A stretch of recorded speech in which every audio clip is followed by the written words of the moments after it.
Thank you again to the devotees who have kindly expressed their concern for my health condition, seeing me lying down to give these talks. I must remind you that even though my condition is uncomfortable, it's not serious, and that our thoughts should really be with His Holiness Bhakti Swami, whose physical health condition is far, far more serious than my own. Now, moving into the 8th century of names of Sri Vishnu Sahasranama. That means we're starting with 701. In this verse that I'm speaking on, we've had the names Vasureta, Vasuprada, Vasudeva, and just after this we're going to have Vasumana. And this name 701, is just Vasu. So many of the meanings that we've come across in the previous names, we'll again be touching on these. Vasu gives the sense of residing, residence, vas, just like we have the word vasa, nivasa. A house can be a residence, vasa. So he resides in the heart of all living beings, and especially manifests himself within the hearts of his devotees. Vasu also, then he resides in the milk ocean, within this universe. Then Vasu gives the sense of wealth, so he's the best kind of wealth that people seek after. Vasu also refers to a class of demigods, the 8 Vasus. So he is here in the form of the Vasus. Residing again, he lives in everything, and everything lives in him. And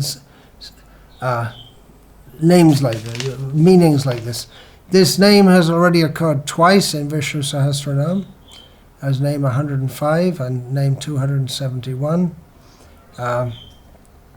In the first occurrence, Sri Parashara Bhatta comments that he is known as Vasu because he dwells within the hearts of his devotees.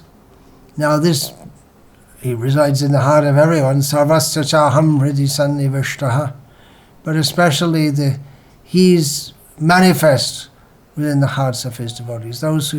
He hides himself to those who do not want to see him, and manifests himself to those who do want to see him. And this, of course, brings to mind the Sri Brahma Samhita verse, the ecstasy of Lord Brahma, who stated, Premanjana churita bhakti vilocharena santasa daiva hridiyeshu vilokayanti yang shyamasundaram achintya guna swarupam govindamadi purusham tamaham vajami. Brahmaji worships the original person, who is Govinda, Krishna, the Supreme Personality of Godhead. And in this verse he says that this Govinda is seen within the heart of those devotees whose eyes are tinged with the salve of love. He's seen in the form of Shyamasundara, blackish and very beautiful, with his transcendental form composed of inconceivable transcendental qualities. But Parashara Bhatta and others commenting here that even those with a little devotion, he's very pleased to reveal himself to, because he is, again coming to Brahma Samhita, Videshu Durlabham Adurlabham Atma Bhakta. Of course the Sri Vaishnavas don't quote this, but these verses of Brahma Samhita, they reflect and summarize the statements of many shastras and many devotional literatures from all the devotional traditions. So even though it's hard to find him in the Vedas for many people, but he is sulabha, he's very easily available to those who are his devotees. So he wants to make himself available to, and who will he be available to? To his devotees. As we've heard Srila Prabhupada say, that, or Srila Prabhupada is quoted as saying, that if we take one step toward Krishna, Krishna takes 10 steps towards us. He's more eager for us to go back to Godhead than we are ourselves. So if we take a little step, he's very anxious to come close to us. Ramanujan, commenting on this, states that if someone counts numbers and they go 1, 2, 3, 4, when they come to 26, he thinks, "Oh, that's me," because in the Sankhya in the theistic Sankhya philosophy, there are the 24 tattvas, or the constituents of the material world, and the 25th is the Atma, and 26th is Paramatma, Krishna. And similarly, it gives an example. If someone is just talking about geography and different hills, and in the course of saying that he speaks Tirumalai, the residence of the Supreme Lord,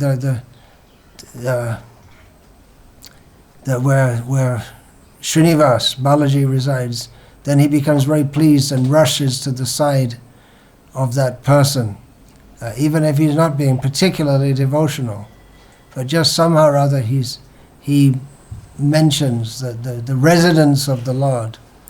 And therefore we find that the Indian culture is Vedic culture is so glorious, because people's names are given, people give their children names like Krishna and Lakshmi, and even if referring to non-devotees, we may say the name of Krishna because they have such a name, just like we have Krishna Nagar in West Bengal, near to Mayapur. That's not named after the Supreme Personality of Godhead, it's named after a king who was called Krishna, but Krishna, the king, was named after the Supreme Personality of Godhead. So one way or another, we get the name Krishna, and Krishna becomes very pleased when he says that name.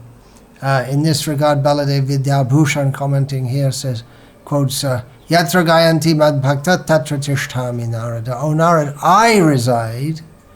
Remember the name Vasu, reside. Where does he reside? He resides, or I stay, Tatra Tishtami, where my devotees are glorifying me. Wherever they're doing kirtan. In the previous verse, Parashar Bhakta said that he's called Vasu because he has the great wealth who is sought after by people who are connoisseurs of wealth. One Vasudeva Sarvamiti, Samahatma Sudurlabha. One who searches after Vasudev, that person, and actually finds him, that person is a very great personality. So he is the wealth who's sought after by exalted people to the exclusion of all other wealth. The Dharma Chakra, there's one commentator, Dharma Chakra writer, he doesn't give his name. He gives the example that just like in this material world, we're like children who are playing with toys and forgets the mother, becomes so absorbed in that, but really our relationship is with the mother and not with the toys. So in the same way, our relationship is with Krishna and not with anything of this material world. So when the mother picks up the child and embraces the child, then the child remembers, oh, this is my loving mother, and we forget about the toys. So in the same way, we should learn to cry for Krishna. Or he may so kindly just pick us up, even without us crying for him. But if we cry for him, then surely he will come to us. And there are so many examples of this. The great example of this is Gajendra, who cried out for the Supreme Personality of Godhead in his great distress. And the Lord rushed from Vaikuntha even though Gajendra was in the dumb body of an elephant, but the Lord rushed to his aid. Really, all the Vedic literature is just to help us understand that our real wealth is Krishna.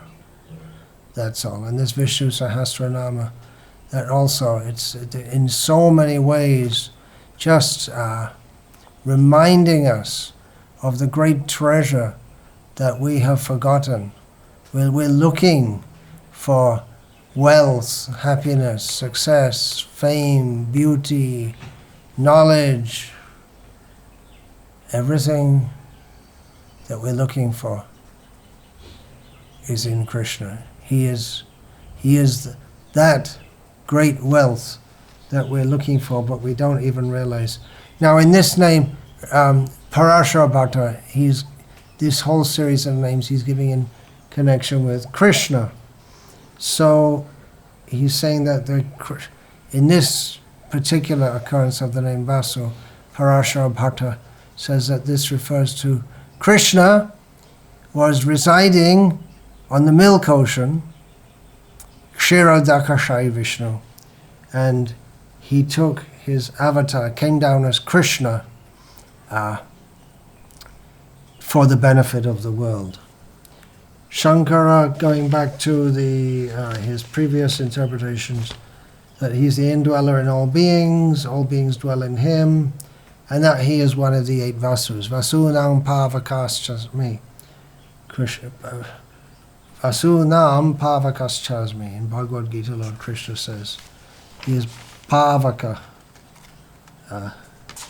among the Vasus. Shankara, his various interpretations, he is the wealth that he gives himself to his devotees. And another meaning of the word Vasu is that, Shankara invokes this one, is that he conceals himself. Now we've been talking about how he gives himself to his devotees, but he also conceals himself from the non-devotees. Nahang prakasha sarvasya yoga maya samavrita murdhoyang na bijanati loko mamajamavyayam.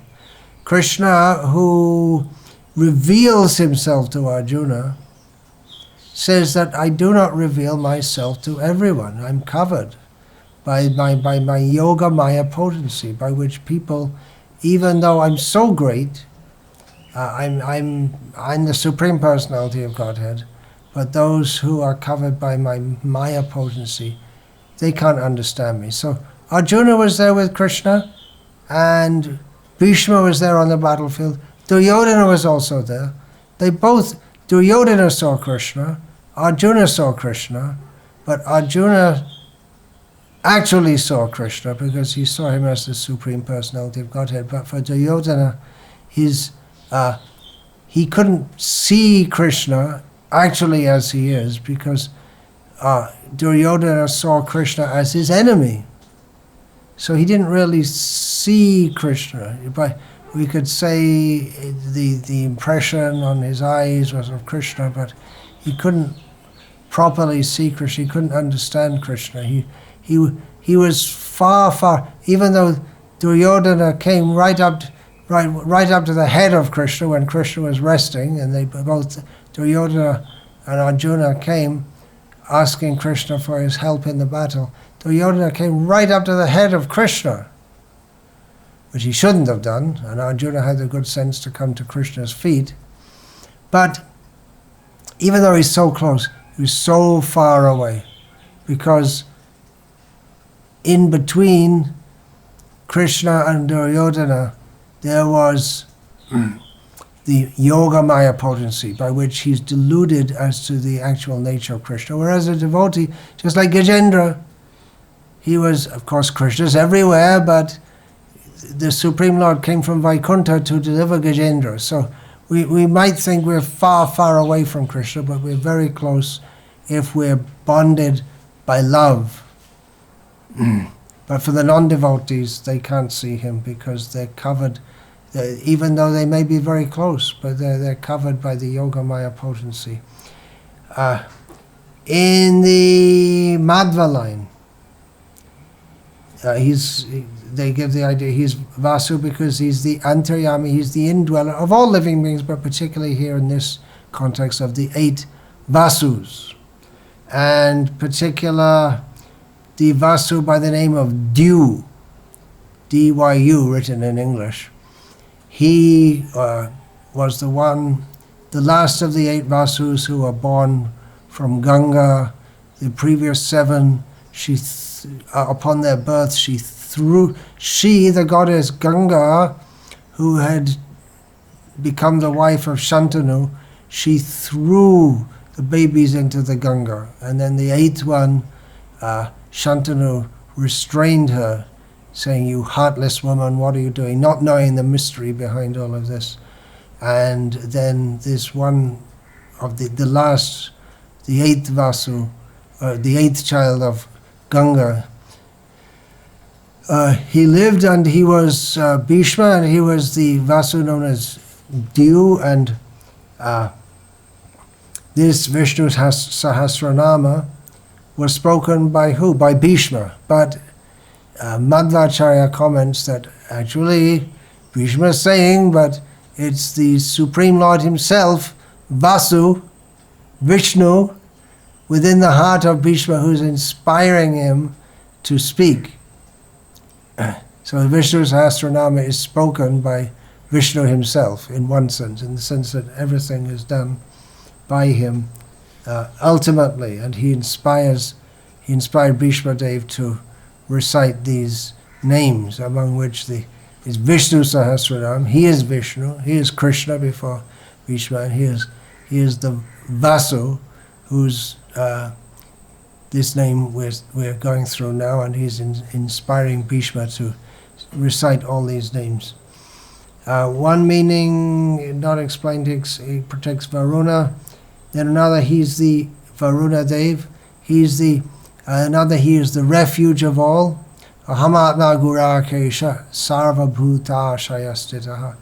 He is the indweller of all living beings, dwelling within the heart of all living beings, and he is the ultimate shelter and refuge of all living beings. As the place of residence of everything, then everything exists in him, everything comes from him, everything rests in him, everything merges in him.